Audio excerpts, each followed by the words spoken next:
So for our next topic, I don't know how many elderly or trans serial killers New York has, but it seems like 83-year-old Harvey Marcelin is going for the grand prize after being arrested for killing and dismembering 68-year-old LGBT activist Susan Layden, whose headless torso was left behind in a shopping cart in the East New York part of Brooklyn, while Harvey was seen riding around in Jamaica, Queens in a motorized scooter while they were sitting on their latest victim's severed.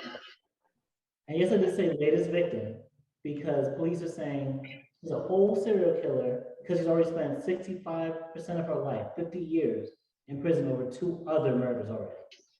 And it looks like she had help from another woman who ended up snitching on her because surveillance footage shows them both at Home Depot where they're purchasing a saw, trash bags, cleaning solutions before they both went back to her apartment and where police eventually went when they had a search warrant and found the severed head and other body parts. So I want to pass it on to you guys. For me, it's a mixed it's a mixed thing because I'm still very much against, I'm very much for police abolition. I'm very much for prison abolition. But it's also we can't say these things in the vacuum of not recognizing the violence that like gets perpetuated. Like these are violent systems, and it makes a lot of the perpetrators even more violent the more they come in and out of it. And especially imagine living 50 years in prison, like what they'll do to you, but also they already were on some violent shit from before. So it's very much we need a more empathetic prison system, but at the same time, when we're talking about, trying to free people, our primary focus should be on ending prison for nonviolent offenders. And for people who are violent, a more empathetic system that is actually about reforming them rather than just caging them and then releasing them upon society for what they are there. My thing Uh, is I don't oh, understand why she was even out, because normally if anybody kills two people, murder two people, they don't get no 50 years. They're usually in there for multiple life, especially if they're not white and they murder. So I don't. That is one thing. Are they white? No, they seem to be a person of color at the very least, if not black. But they, like for example, in 1963, they both had a rape and also a homicide where they shot someone in Harlem, and they served 20 years for that. And a lot of the sentences, especially for your first murder, will be between 10 to 15, 20 years. And they were released in 1984, But and then is in it? 5, they were arrested again for But another my thing is, murder. isn't it usually if it's a really cruel or very mm, yeah, like a very cruel cruel murder, murder. or Yeah. very what's the other word for cruel? Wicked. Yeah, wicked Heinous. murder. Yeah, there we go. Heinous. You're Why right. do you just get a little bit of time? Because normally, if you shoot somebody like in the chest, you nowadays you get more time. You get longer sentences. I don't think that was that. Go ahead. Well, I mean, Let me hold up. Let me clear that up with a situation that I know of a person who actually did murder someone, and I'm not gonna say how I'm connected to that person, but Lord, they were pleading not guilty at first, and then like once they realized that they had way too many, like too much evidence on them, they were like, all right, I'll plead guilty. They pleaded to get a plea deal. So most of the time, like once you do plead guilty, most of the time you get in a plea deal anyway. So it's like, okay, if you just plead guilty, you won't serve this much time, you'll serve this amount of time. And then you might have probation afterwards. Yeah, but So my that's thing is that that kind of they've work. done it twice already. Yeah, but if you don't have a They should three not be strike, out. if you don't have a three strikes rule in your state or your city, then what they gonna do? You just gonna keep pleading and keep getting these plea deals. That's what's gonna happen. That's why certain states do have that, where you fuck up three times, your ass is in there for life, and that's No, it. it should be depending on the crime, Yeah, and I then get it, depending but on at those the same time, crimes. you're not gonna keep going out and reoffending. Because sometimes it could be something small that you do, and then you come out and then you start to grow and you're I'm crazy. talking about murder. I'm not talking about like if you just go steal, And what I'm shoplifting, I or understand. I think accidentally it's a murder somebody. failure. I'm It's saying if you, it's a failure of the if, system. yeah, It is. Plea I'm deals sorry. are fucking asshole as shit. A lot of people, it can work for some people, and for some people, it's a fucked up thing for the families. I get it, but at the same time, this is how they get things done in the system, which is kind of why I kind of lost the passion for law, y'all. But see, So I but just the other thing is that I hate about it is that the fact that if you do drugs or if you have drugs on you or marijuana, whatever, Mhm. you get longer sentences than some of these other people that actually do crimes that yeah, should but be there longer. yeah, and that's true. But I'll say Because this: at the end of the it, day, you shoot somebody, especially if they're younger or whatever, you're cutting their life short because they could have lived way longer. I'm sorry, but I think if you purposely shoot somebody, murder somebody, and it's a horrendous crime, heinous. not just, oh, let me just shoot you and oh, I got you in the heart, or I'm trying to, if you seriously thought about, I don't want that. The way that you actually going to murder them and you're cutting up bodies and stuff, like, I'm sorry, you don't need to be out Yeah, in society, period. not at all. Especially if it's like if it's your second time and you're murdering somebody, you're like, I plead guilty, just put me in the system. I get better health care in there anyways. I'll be out in a few years because I'm gonna be good. Let me get out and then do it again. I, I don't think that's okay. I was gonna say, I'm someone like, again, as a prison abolitionist, I'm still not, I both understand where the family comes from, because if you're the family, you're gonna want that person buried underground anyway. But like, that's what the family's gonna want. But like, prison in itself is a reform to when we would just execute people, to when we would like throw you in prison for the rest of your life for basically any type of offense. And I think there is a balance between if it's shown that you can't be reformed past a certain point, or if like, because we already know the prison system, and this person looks like they did the shit they did, but we already know like our legal system is already prejudiced against people of color in the first place, and that people of color will normally do more time for the same crimes that people who are white, who have the complexion for protection, do anyway. So I'm not necessarily someone who's big on like, ooh, give as much time as possible, because who's gonna get that the most? So I'm not necessarily a person who's big on giving as much time as possible, but like, for example, there's a prison in Norway where their whole thing is about treating people humanely, and like they get their own like rooms with their own fridges, their own showers, their own what you call it, everything basically that they would need, like fridges, showers, TVs, to help socialize them to come back into society. And they actually meet with like psychiatrists who like are there to actually like give a fuck about their mental state of being. And meanwhile, Harvey Marcelin is being held in Rikers Island, which is like a massive jail complex where if you saw the pictures, it kind of looks like where we had pictures of the people at the border who were like in concentration camps, where like in holding cells, people are kept for weeks with like a dozen or so people like sleeping on cots, and they're smearing their shit on the walls because the toilets don't work, the sinks don't work, and like the prisoners are basically running the asylum basically to the point where they organize fight nights and force each other to compete, because a third of the guards will call out sick to avoid all that mess.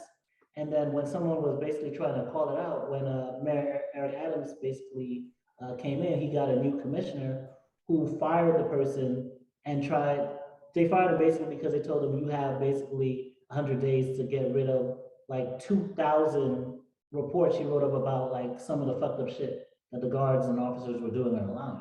So like, I do understand where the family's coming from. Like, if someone killed a family member of mine, I personally would want any type of recompense I can get out of that. But also, as a legal system, the whole point of it isn't just punishment, punishment, punishment, because that's how we're at now. there needs to be at some point where we stop and be like, yo, what is, these people gonna get out at some point anyway? Like, Harvey Marcellin spent 50 years of their whole fucking life, so they only spent 30 years free. They spent like 50 years of their whole life out, and they're still just more and more of a monster every time they get out. What are we gonna do to change the system? But yeah, I'll pass it back to you. Well, I did notice something when I was reading up on this.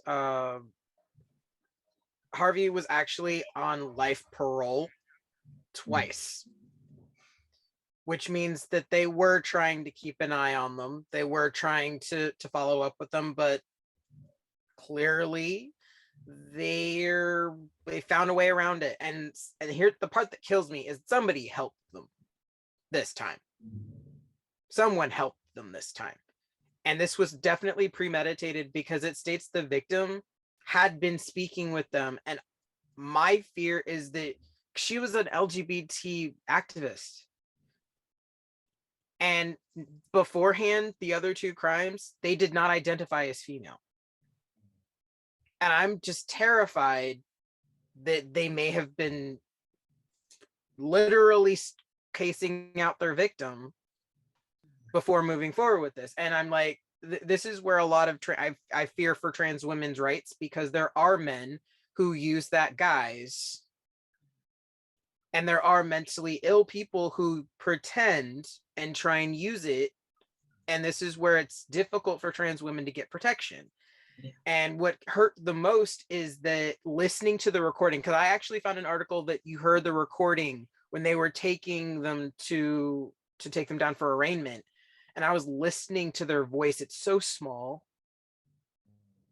It's small, it's fragile, almost a little afraid. And I'm like, this is not just a person. This is an elderly person that I'm like, why are you not watching her?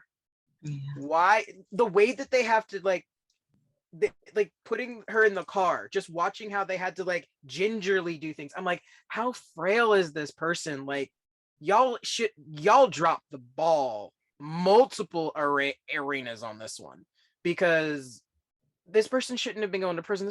This is mental hospital at this point. And y'all should have picked it up on the first time, because the last one actually was dismemberment. Yeah. The second murder, this victim was chopped. This person was dismembered. That was the second murder. This is their third. Murder? Yeah, okay, wait. Yeah, the second murder. I thought they dismembered the third one too. Yeah, this third. Yeah, this is a second. Oh, so this is second dismemberment. Yes, and there might be another victim. There might be other victims, like since 2019 when they got out. This is where I'm going. What? This person shouldn't have gotten out. You should have evaluated them and realized that they should be in a hospital. Yeah. Like, this is clear at this point. And that's where my hospital. Yes. Like, no, there's actual hospitals for them. For like when you're considered in, you know, yes. Yeah. There are hospitals specifically for that. Yeah. You don't get out. Ever. Like, they're like, you can't go back out. We can't help you to go back into society. We just have to watch you. Like, and just like the look in her eyes, like it hurts so much, because I don't want to judge and say, no, you use this as a ploy. But also at the same time, I'm looking at the signs here, and I've seen this crime before. And I'm like, as somebody who's in that community, I look here and I go, I want you to get help. At this point, I just want you to get help so that we can clear this up. Because the fact that they did not identify beforehand, and the victim was an activist that had been meeting with them about this, I'm like, and you know what? I'm glad that you actually brought that up, because that was the first thing that I thought was, are they using this? Are they just saying that they're trans just so they can get like some special, you know, not attention, but special privileges or something? It's very. I can't tell. It's a touchy little subject there. But I'm sure Tris can probably speak to this as far as violence in prisons, though. Like, trans women, it's terrifying. And same for trans men. Like, it's a little, like, usually women are less violent about it on trans men, but trans women, oh my God. My dad, the first time my dad ever actually opened up to me about how he didn't understand how terrifying it must be to be a trans individual was watching an SVU at Law and Order episode where a trans woman went to prison because her future brother-in-law was going to out her before she was ready. And it was like an accident or something. And my dad literally was crying because he was like, she can't go there. She can't go there. And he was saying she, because he was like, no, that's a woman. That's a woman. And I'm like, yeah, Dad. Yeah. And it like clicked for him for the first time how scary it can be living that way. And so, because there are other pictures you see of Harvey, there is a wig. It even states that there's I want to say it's trademark blonde wig is what the articles were saying. So yeah, maybe this was something that they came into later. Like you said, only lived 30 years free. Prison does things to you. Yeah. It does. There could have been a role that they took on in prison, and now this is who they are now. Like this is there's whole pieces here that I'm like, you're not even talking about it. So I'm like, I just want this person to get help and then protect other people, because at this point, y'all just failed this person. Definitely. And this woman didn't have to die. And whoever helped this person, where the heck is that person? Right. There are 2 people on camera picking those supplies up. Where's the other person? Jay, if I can speak to before I pass it off to Glenn, Jay, if I can speak to like 2 things that you were talking about. One, what you were saying about the violence that like trans women face. They say that it's up to like, I believe, 59% of trans women who actually do experience like sexual violence in prison versus like 4% of like cis men. And then think about the discrimination and the prejudice that they face even in trying to report that and get help afterwards, especially in prison where there's no snitching like code and everything like that. And what you were mentioning too about, it's very interesting that it's almost as if they don't want people to plead insanity or mental illness or anything like that to like get lesser sentences. But at the same time, like with like New York's shitty ass Mayor Eric Adams, he has this whole plan called the subway safety plan, where they are actually going to use police to basically remove as many homeless people from the trains as they can. So like if they're sleeping, they wake them up and they offer help, but they're trying to reinterpret the law to say if they don't want to take help, that basically they can consider the standards of being homeless as a danger to themselves, so they can lock them away in hospitals basically indefinitely. And they're opening up 600 hospital beds for that purpose, which 600 hospital beds isn't enough for the thousands and thousands of homeless in Europe anyway. But even then, like there's no consent and autonomy of like whether I want to go with, like a lot of homeless people don't like shelters because of that, like police presence force of all of it. And they're willing to like force homeless people who have committed no crimes on into these mental hospitals. But the people who might be criminally insane and past the point of reform or need serious help, those are the people that are like, just throw them in Rikers, just feed them to the animals. And if you become a much more powerful monster through all of it, or you die, like Khalif Broader, like spent 3 months in Rikers without being charged over a backpack that he said he didn't steal. He killed himself when he finally got out. And like, it's a mess. It's a mess. But Glenn, I want to pass it to you. Yeah, touch bases on a lot of stuff, and I think overall, it's our system is pretty backwards. It's not made in a way to catch these things and help these people to get better. Not everybody deserves just to be thrown in jail. Some people really dealing with some mental stuff, and then when you're there, I mean, I know personally people who are probably the calmest people. They go to jail for something stupid, and because they're in this environment, it totally changes them. They come out completely different, and that's not talked about. We throw them back on the street, and then we don't talk about that. And then when these people go crazy and start losing it, then we're sitting here trying to wonder why and pick up the pieces after people was already dead and the damage was already done. I think that overall we need to do such I don't know where we could start, but we as a society, the system in itself needs an overhaul. Like seriously and quick. We need an overhaul because it's a lot more to it. It's a lot more to it. Okay. Well, let's go and take our next break.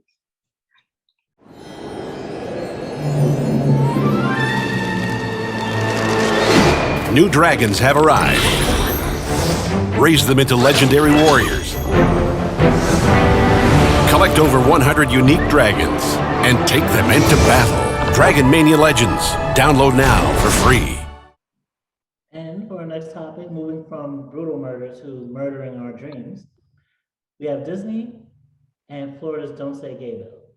So, Florida's Senate, the Don't Say Gay bill, or as they call it, Parental Rights and Education bill, where they are prohibiting the discussion of sexual orientation and gender identity, as if like 8-year-olds can't have crushes and know their sexual orientation by the time they're 5 or 6, as if gay people are just invisible to you until a certain age. But Disney, on the other hand, Bob Chapek, has gone on to come under criticism because Disney has gone on to basically give money, lobbying dollars, to every single politician who's either sponsored or co-sponsored the Don't Say Gay bill. But Bob Chapek had this to say, where he assured his employees that they have full support for the LGBT community. So he was saying things like, sorry, I lost my train of thought where I have it. That's okay. He said things like, the best ways for Disney to bring about lasting change is all the aspiring content we produce.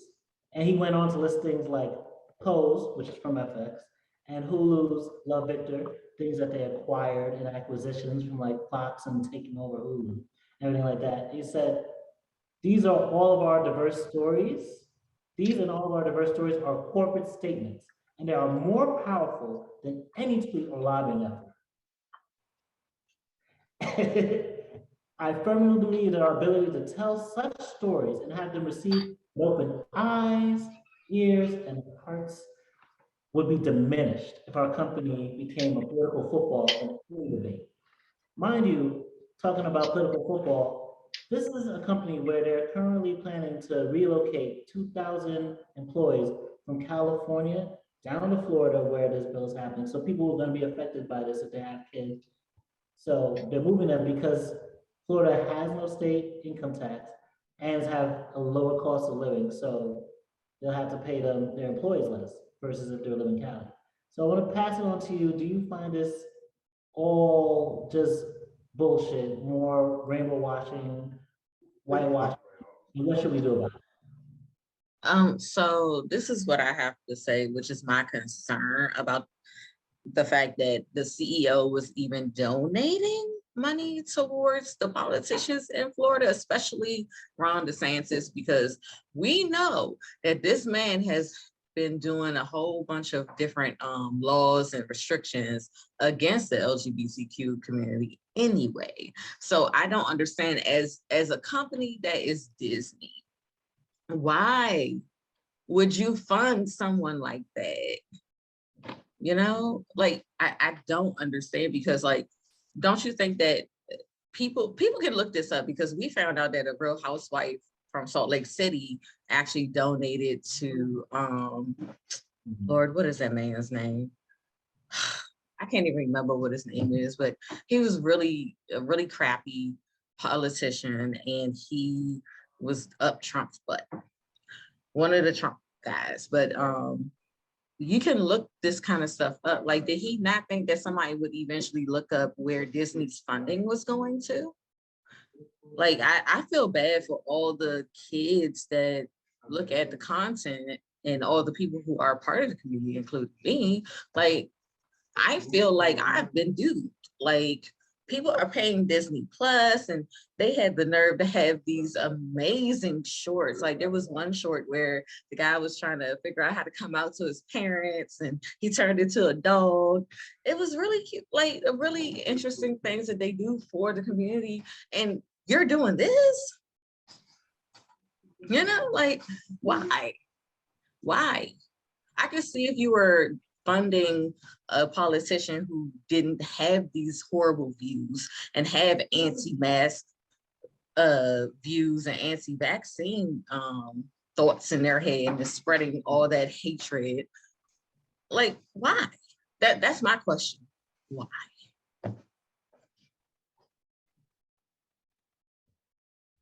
I was gonna say, before I weigh in, did anybody else want to say something?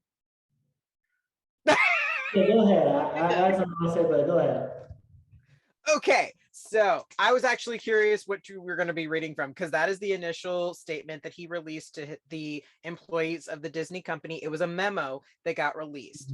Now, there's a follow-up that I read about that had me even more heated, because as a writer, I actually went to the Art Institute because I wanted to be an animator, because I wanted to get into writing cartoons for kids and adults. Now, I fell out of love with Disney when I found out how much they like to take from the creatives. So any chance I can get to stick it to the mouse, I will take it. Now, Pixar actually released from their LGBTQ like committees like that protect in-house, came back, like the actual guild and their committee came back at them publicly stating, you done failed the test, Disney. You cannot take money from the LGBT community and say you protect them and then go back behind their backs and pay these politicians. You can't say that you're going to be profiting money from this community when you're harming it. You can't do that. And the best part of this entire quote was they said, as one of our, because you remember you mentioning it was not the same properties that they made. They said, as our own properties say, with great power comes great responsibility. And I went, yes, you Stan Lee's legacy. Thank you. So in response to this, the CEO actually did go, oh crap, I screwed up. So he releases a more public statement, formally apologizing. He says he's going to call the governor and say that this is not okay. Disney has officially pulled out of their politics. Yeah, all this now is happening. And he actually did call the governor, because the governor actually said, oh yeah, he called me. I don't care. But see, it's too little too late. Exactly. It's too late. You already funded them. Exactly. They have the money. You can't get it back. You've already. And not only that, the governor was already going forward with the bill. Why are you gonna call him now? Yeah. He already says he doesn't care that you called. Yeah. Like it was gonna stop him from signing the bill just because Disney called and said something. Like, he does not care. If this man told students to take their masks off, that they look stupid, this man doesn't care about people. He cares about money. Oh God, yeah. And then what really kills me though is that I have some pretty strong feelings about Frozen right now. Because shortly after Frozen 2 came out, they released an article where they're saying like, "Ooh, we're gonna make Elsa release her girlfriend's name next movie." And I went, "Why? She's a perfect candidate for an ace character." Yeah. If you guys are really that shy about the LGBT community, why not bring up a demographic that's not represented in like hardly anything? She is a prime example of how you need to love yourself and be comfortable with yourself. And there's plenty of kids who need to know that message. You don't have to be crossing any boundaries. You don't need to be making anybody uncomfortable. You're literally showing a woman being perfectly fine on her own, happy, don't need no man. It's smart. Because she was like, how'd you just meet a guy? You're gonna marry him? What the fuck? She was. Because if you look at any other Disney movie, it's like, oh my gosh, here's the prince, come save me. Like it's painfully unrealistic. So unrealistic. Like, and then you got the Little Mermaid, who's like, oh, I need a man. Yeah. And it's the first man that she sees she needs, apparently. But then you got Belle, who actually has a little bit of intelligence, who is like, no, I don't need you, Gaston. I want this Harry B. Sophie here. I like him. I mean, yes, she does have the kidnap syndrome, but she's a little bit smarter. Then you finally got, the Princess and the Frog, where she's like, no, nope, you're not good enough for me, basically. And then they get to learn about each other, the good and the bad, and fall in love. Yeah. And then now you have Frozen, where it's like, I don't need no goddamn man. I don't need nobody else to make me happy. Wait, let's not forget what's Brave? Oh yeah, Brave. I'll shoot for my own hand. Brave was good. Yeah. She didn't. I would have married my damn self. Shoot, I love that movie. That's a good one. But I mean, if I saw some of those type of guys too trying to marry me, I'd be saying the same thing. Oh yeah, they were not the cream of the crop. Yeah. But But no, like Disney literally in the memo from the committee and from the Pixar executives that this whole statement came out from all of them. They said that Disney literally shies away from every opportunity. You come right up to it and then you run the opposite direction. You will not openly make a character this ever. Stop it. And I was like, yes, call them out. Pixar, you were seeing the shorts. The shorts are from Pixar. That is Pixar. Really? Disney owns Pixar, but Pixar is the one who's really making those shorts. My wife loves those shorts. They're like their own bubble, kind of. Yeah. But they make all the 3D animation. For people who doesn't know about this bill, can y'all go more in depth about what the bill is? God, yes, it's awful. I'm like, are you serious? Like, we don't want to be indoctrinating them, so we don't want to be brainwashing them into thinking that this is a thing. They're blaming the fact that we introduced them to this at this age. We're indoctrinating them into the society. We can save them. My thing is that there's parents that are same couple. So what you're not supposed to do, tell your kid, hey, you have two mommies. No, what are you supposed to tell them? Like, yeah, that's the next layer on it. Yeah. Who will tell you in the 4th grade that you have two mommies? Like, well, isn't it like 4th grade? Like, you can't bring it up until 4th grade? Yes, from kindergarten to 3rd. But they're actually trying to keep, like, not revise, but elongate, whatever grades it is, because they even want to start doing it for high school as well. Because and I'm just sitting here like, I don't think teachers are they don't have a subject called gay. Yeah.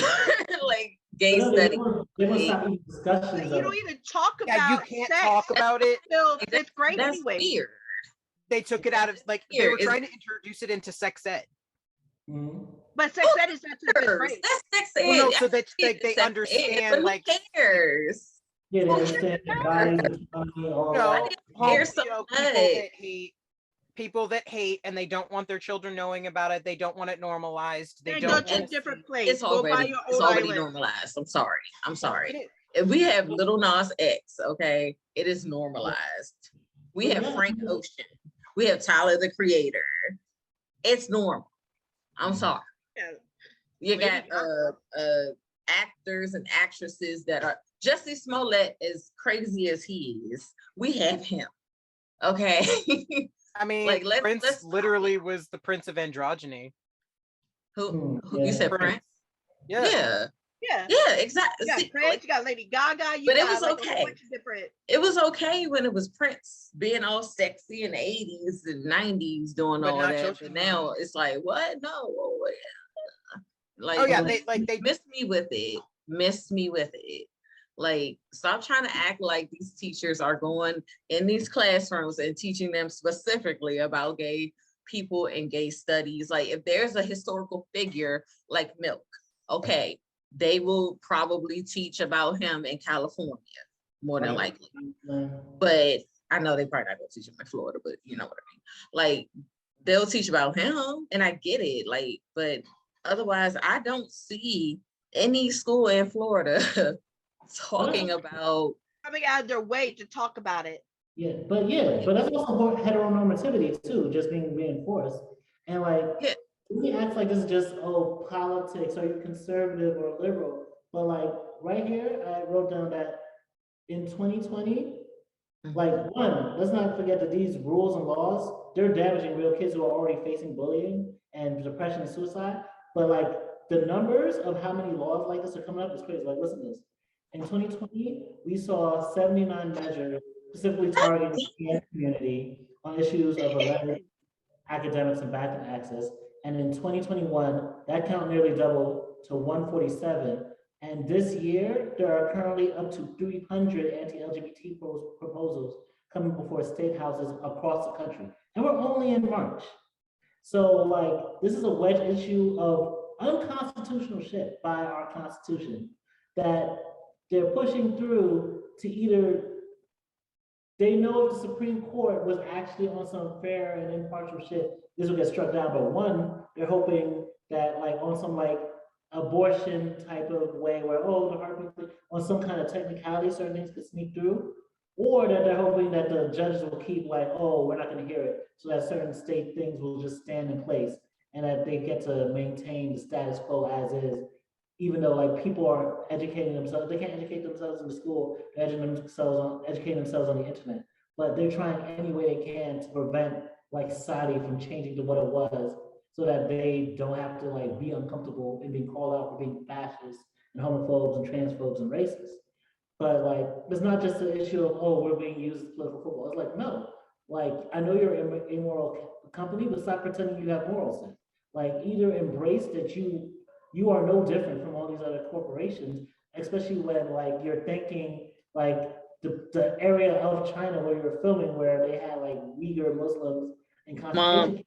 Thinking God. the movie when your gay representation is like in a freeze frame of a Star Wars movie in the back when you're like Finn is all in the posters, in front of the posters in America, but in China, he's minimized and put to the back like Rosa Parks in the posters.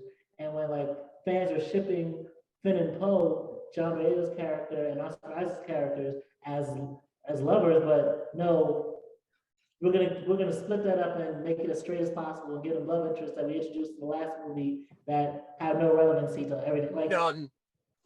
yeah, like so these aren't just like, oh, our stories like you were just pointing out, Jay, like the stories that have much of the most like actual positive queer representation aren't made by like the main heads of Disney. They're made by like Pixar. They're made by like companies they acquire, and then at the same time, they're completely cool. Not even just taking money from like these corrupt politicians, but giving them money so they can continue their corrupt businesses of shitting on their workers and not having to pay taxes.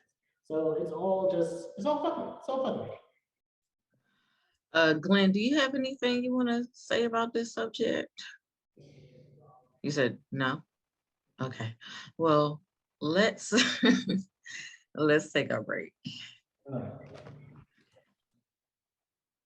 Okay, you guys. So our next topic is about Virginia governor again faces school district revolt over classroom overhaul plan. So basically, why it matters is in a rare show of unity, a group representing all of Virginia's 133 school district superintendents denounced the Republican attacks on school the way they teach in school, and his tip line to complain about educators. So so he's trying to do good, but the way he's doing it is not, he's not thinking it completely through. So with the way the teaching that he wants to do is that he wants to actually put the good and the bad history into our history book. So yes, we had slaves. This is the gruesome of slavery. Yes, we had this. This is the good outcome of this really, really bad situation. So he wants to put that into their, so they're talking about their curriculum Why you say it and like try to do that? an overhaul because I can't say it. Curriculum. basically one of the strategies that the governor is doing is he's trying to turn parents against each other is counterproductive. That's what one of the university political science professors said. Um, because he's doing a tip line so parents could basically complain about what the teacher is and isn't teaching their child. So it's an email um, tip line, but at the end of the day, I don't think parents or government should have that much power over education like that. I think they should still have to do the steps, which is you talk to the teacher. If the teacher ain't working with you, you talk to the vice principal or the principal, and then you go up the chain of command. And then if nobody listens to you, you go to the education and be like, yo, this teacher here, I did all these steps and they're not listening to me about this child education, my child's education, or the way this. And then if they still ain't listening to you, they go to the governor. There is no reason why you should have a tip like complaining, because that's all parents gonna do is just complain. Oh, my kid forgot to put an E at the end of his spelling word. So the teacher should give him 100 because he forgot he was off by one letter. That doesn't matter. Or the computer was down. What do you guys think about it? Let me know. Okay, so let me just say this. It's not only about what they're teaching, but it's also about like if their kid feels like they have basically their rights have been stepped on or whatever, the parent can call in or email in, whatever. And I see this becoming a witch hunt. Like somebody don't like a certain teacher, they're gonna go ahead and email a little tip, or they might even lie straight out. Or if a student don't like a teacher, they go to their parent, they tell them, hey, so-and-so, Miss or Mr. So-and-so did so-and-so and da-da-da. And here you go, going with a lie instead of going straight to the teacher or straight to like the principal, like she was saying, and you're gonna make somebody lose their job for nothing because your kid is a little liar. Yeah. And I have a neighbor whose child actually lied about something that happened with another neighbor.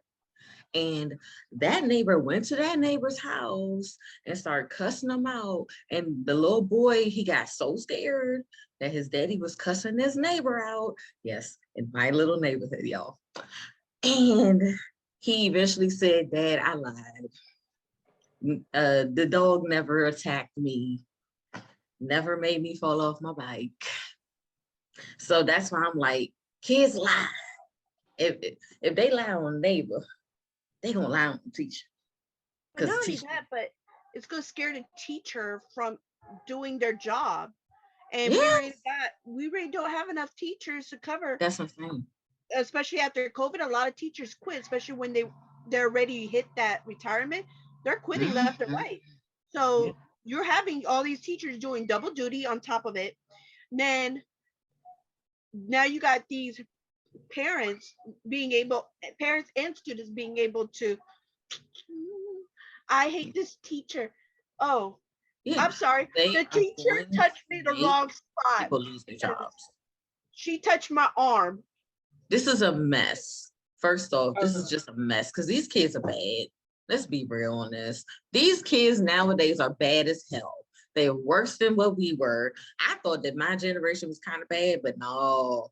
I've seen this generation. They throw shit. And they record everything. So you can't even like cough without getting in trouble. Oh, she sneezed on me. She got COVID. Yeah. They probably don't care too much about COVID in Virginia. They're giving kids too much power. Mm-hmm. Oh God, yes. But what I noticed, because I think I mentioned to you when we were on Messenger earlier that this topic, I actually have I've spoken to my mom about it because my mother works at I don't know if you're familiar with like the churches that have like a homeschool kind of a school set up. Yeah. And my mother has some feelings about this. And because I had asked her opinion, because as somebody who actually is in education, I mean, how do you feel about it? And her take on it is she believes that it will make sure that teachers don't give false information to students. So she kind of likes it. And I went, you only like it because it's for public schools. See, that's why I said that what he's the overall, I understand. I agree with it. But the tip line part, Yeah, portion there's no, he don't- is no. hitting. Yeah, He's this putting is a everybody war against between each other. parent and school. We already have a disconnect as it is, because we're in a time in our culture where history is getting updated. It needs to be updated, and too many people are fighting that. Yes, the parents are going to be upset. Congratulations, we're teaching your children what the actual history is, so that they go out into the world, they're not going to be the angry little jackasses that you are. I'm sorry, I actually am in Virginia, and I'm really sick and tired of listening to people tell me, like, talk to me about how this wasn't real, and I go, You went to this cops. thing came from Virginia. We literally see his, you can go to his mansion. Do you see that property? Do you see that? You can't tell me it didn't. I am very well aware of the children. It's kind of a thing that gets brought up when you're biracial. Yeah. Like they love to rub that in your face. Like, I'm going, no, oh my god, like, yeah, I've been down that road. So I'm like, no, we need children to know. We don't need more ignorance. We need them to know history is uncomfortable. Because I think when we, because science is ever evolving, so we need them to know the updated science too. No, we're not teaching them creationism in school. I'm sorry. No. They have to learn actual education so they can take care of themselves. Like that's weird, the whole creationism subject, because like I'm like, I didn't even do that, and I went to religious school, so I'm just like, we literally did like biology and stuff like that. Like oh yeah, my biologist tried to sneak in the creationism in biology class, and I remember going, you have. Okay, you realize that contradicts everything that we learned last class, right? It was so weird. Oh, that's It was who? Oh yeah, they will sneak it in. They'll sneak it in. They there. try to sneak it in. Because we're Southern. That must be. But see, I went to high school in Virginia. I did. So I don't. What part? I don't know. What part? I went to Fairfax. In Fairfax. Okay, so you were up north. You're northern. Okay, so there's a difference in my middle school was, they literally called themselves a Christian academy. They're quite large. I don't want to name drop just because I ain't playing that game. But this school was so strenuous. We did not have proms. We had banquets because dancing was of the devil. And my best friend's mom was the French teacher. When her sons graduated, started a Christian rock band. Yeah. And they told her, either you can't support them or you need to leave. So she went, where's the paperwork? And see, it's gonna be a lot. See, I'm afraid for like non-Christian teachers, because they gonna get it the worst. Non-Christian and LGBTQ teachers are going to get it the freaking worst. Or the loud Black lady. The one that would tell the students how it really is. Shut up. Like, oh, y'all need to shit. Y'all need to sit down right now. Let's go. Yeah. Oh, Mom, she yelled at me. Well, maybe you needed to yell at. Maybe were you acting out? Were you acting out? Yeah. No, I was standing up. And she told me you was acting out. But you know how some parents are. We went to, you know what high school we went to? Yes, I do. We had wrestlers doing stuff in a wrestling room. We had people in the staircase doing things. We had some stories I know. No, wow. And he probably knows a lot more than I do. because you should see the wrestling. Yes, they were I experimenting. did not like using those stairs for a reason. If it was in between classes, I tried to get to an elevator. There's only one elevator in the whole school. I actually had a pass to use it because I had. That must have been a Virginia thing because DC ain't had no damn elevators.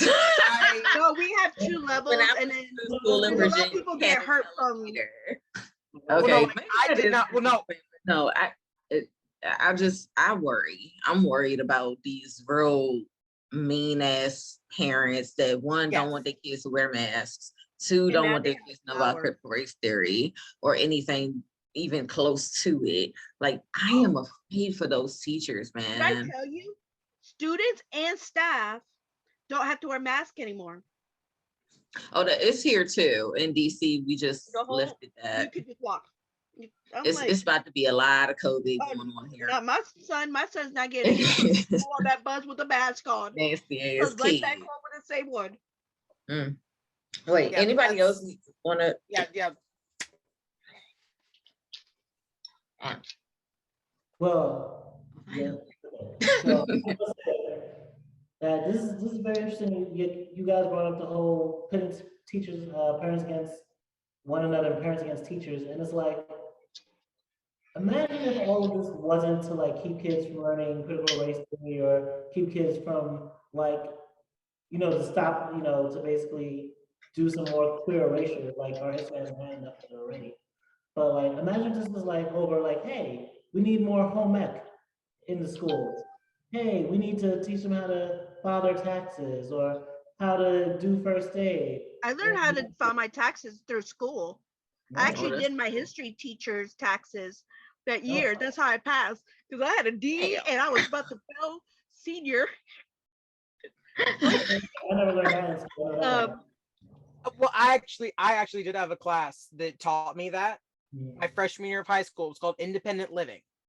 Yeah, I didn't get to take that class. But I took history. Budgeting. We learned how to open a bank account. We learned taxes. We learned how to take care of clothes. Like if you had damaged clothes, you needed to learn how to fix it. We learned how to do that. We actually even made clothes in that one. And then our midterm was actually to prove that we could do an entire month's budget. Like she gave us actual like utilities and things like that. And we had to balance our checkbook, but we had to pick our job.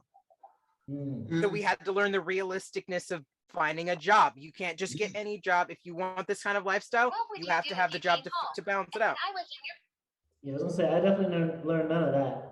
But like, imagine that's what we're fighting for across more at like schools, because like you mentioned before, Nina, like people are like resigning and fleeing to other states over some of these rules. Like we're having teacher shortages all over the country, but like in Texas specifically, we're having a similar situation with the whole parental bill of rights, and they even want to like amend the constitution for the state to make it easier to do certain things.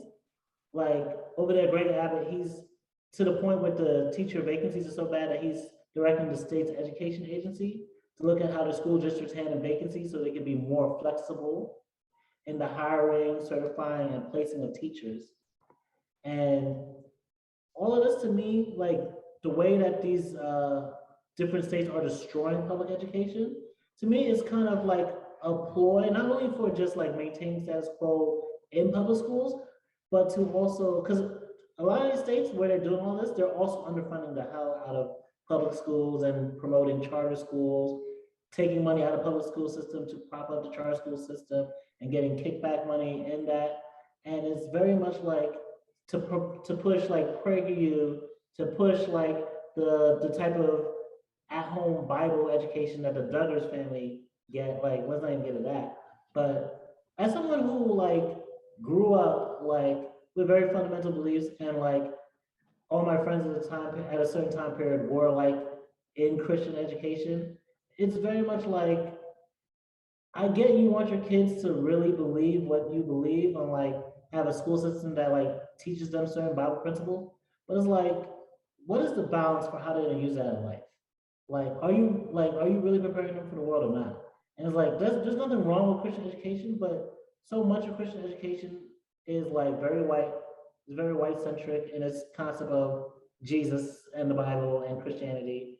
There's no concept of the Jesus who was like pardoning sex workers from being murdered and like basically healing the sick who were ignored by everyone else in society and like basically telling people to turn the other cheek when their past philosophy was like eye for an eye type shit. And it's like you're teaching the very fascist Christianity and you're teaching the very fascist American principles. Like remember when Trump was pushing the whole like patriotic education where we kind of like whitewash all of our war crimes, which is funny because just recently I saw Biden calling Putin a war criminal, which like Putin is, but like so are we. But it's very much like if we don't understand our place in the world and like what we've done and what we should be doing better, we're gonna continue to decline. Like especially this whole like China and Russia coming together to like China wants to like hold up Russia, and if we push back on that, like this is a country where we like sell all of our labor to like and has so much of our debt. Like, do we really want to play this game? Like, we're reaching the end of globalization to where like it's gonna hit all of us in the asses, and we're gonna start declining. And we're for the number one country, we're really gonna see just how third world we really are, and we're gonna devolve into some real tribal shit if we just keep letting these people get away with this shit, all because they want the South to rise again, and they don't want a gay president or a female president or a nigga who's not as perfect as Obama and all that shit. Let's take our last break because I'm getting attacked. All right, you guys. So it is that time again for promotions. But first, I want to thank our guest, J. Alleyn Winchester, for coming back on the show and having such a great conversation with us for our season finale, honey. Yes. We're going to go ahead and let him start off our promotions. Alrighty, thank you so much. So again, my name is J. Alleyn Winchester. I actually promote myself on a website called Inkit. It's inkit.com. J. Alleyn Winchester is my profile if you want to read any of my stories that are there. My debut novel, Artemis, is due to come out this spring. There was a slight delay, but we are looking at April now for us to officially have it available. If you follow me on any of my socials, I am on Facebook, Instagram. I have a Patreon as well that'll be keeping us up to date with the publishing process, as well as my new bedtime story recordings where I actually read for excerpts in my voice, as well as I have my mythic storytelling franchise where I'm talking about each of my books, about inspirations, intentions, and impacts that I want each book to have. I've already completed my first book, which was Eclipse, and that's available to all my patrons. Your hero's journey can start at $5. That's each month. I call it my buy me a cup of coffee level. So if you want to support me, that is the best way to, because right now I am balancing the employment thing and I would really love to do this full time, but I really need you here because that's what readers are here for. We're here for our readers. So hope to see you then, and happy reading. All right, so you guys, I want to promote an event that I will be doing a demonstration in on Saturday, March 19th. It is called Let's Get Crafty, and I will be teaching people how to upcycle a wine bottle. And there will also be another person who will be teaching you how to make a charcuterie board. And if you would like to actually really join and see both portions of the event, you can join the DMV Black Girl Sisterhood group. Join us on March 19th. I will be streaming live on my Facebook for my portion of the event. But yeah, join us. All right, so hello everyone. I'm here to promote Boxy, a home decor subscription service that ships beautiful items once a month to your home. If you hate going to the store and not being able to decide on what to get out of all of the choices, then this is definitely the subscription box for you. Use my code 10OFFQueenPD. That's also linked below in the description box to get $10 off of your box. Next, I want to promote my book, A Puppy Journey, Renpet's World. It's about my emotional support animal and how she saw the world through her eyes. You can purchase it on Amazon for Kindle. Last I want to promote my blog, Queen PD Writes. You can find articles, craft videos, reviews, and more. Ooh, all right, go Hey ahead. y'all. So something about me is that I love playing games. And right now I'm playing the Dragon Mania Legends, and I need some friends. I really need friends. So it's a game that I just started playing and I really enjoyed it. It's really simple. So look for me. My code is C85FE1F. All the letters are lowercase. And if you're ready to join and use somebody else's code, look me up. My name is Nina from NYND. So check me out on Dragon Mania Legends. Woo! It's your boy Glenn, also known as Samurai, once again, here to promote Visually in Focus Studios. We are still looking for models. So if you want to be a model or you would like our services, you can hit us up in the DM on Instagram, which the link was below. I'm still releasing poems, coming with them hot, coming with them nice, about everything. I try to get a point of view of different people's situations too. So it's not just my situation and what I've seen. So you can definitely check me out on the TikTok under Glenn Taylor Poet. Big things to come, getting ready for this album, D-Day. Now is the time. Hey y'all, it's Tris wishing y'all there bliss as always. And even though it's getting warmer, the streets are still getting colder in the sense that the homeless, the unhoused are getting more harassment, experiencing more violence, and receiving less aid. So if you want to help do something about that, Believe New York, East Village Mutual Aid, and Washington Square Park Mutual Aid, they're here to help, and their links will be in the description below. As for me personally, over the break, I'll probably be doing the Tris Revisit series about once or twice a week. Because y'all know I'll be taking notes, I'll be giving y'all that critical analysis. So we can do a little deep dive every now and then for 10, 15 minutes at a time, getting nitty gritty on some of our past, but still ongoing topics. And when we come back, I'll probably be ready to launch my Patreon by then. I'll be doing one-shot chapter story commissions for those of y'all who like me to write y'all into y'all favorite books or movies. So if you're interested, be on the lookout for that when we come back in season 2.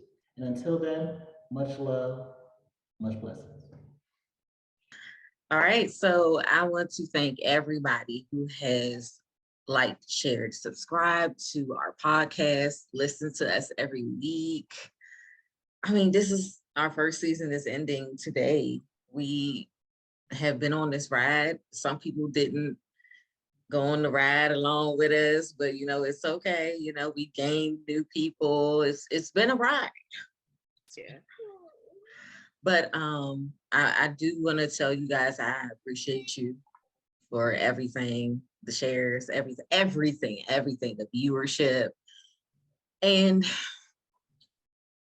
I cannot wait to show you guys how amazing and new and fresh we're going to be looking next season. Thank you guys. I appreciate it. And thank you to my co-host.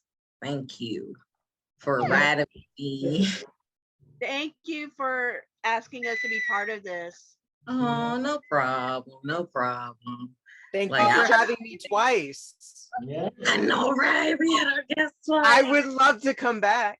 Yeah, I love talking with you guys. Well, oh, you will. You'll definitely be coming back. So look out for it. Those two over there. Co-hosts came back.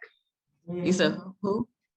Our honorary little co-host came back. Oh yeah. We got a couple honorary co-hosts. But yeah, thank you guys. And we will see you guys April 22nd.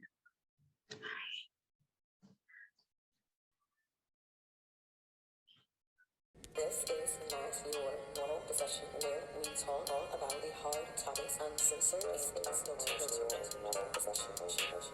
This is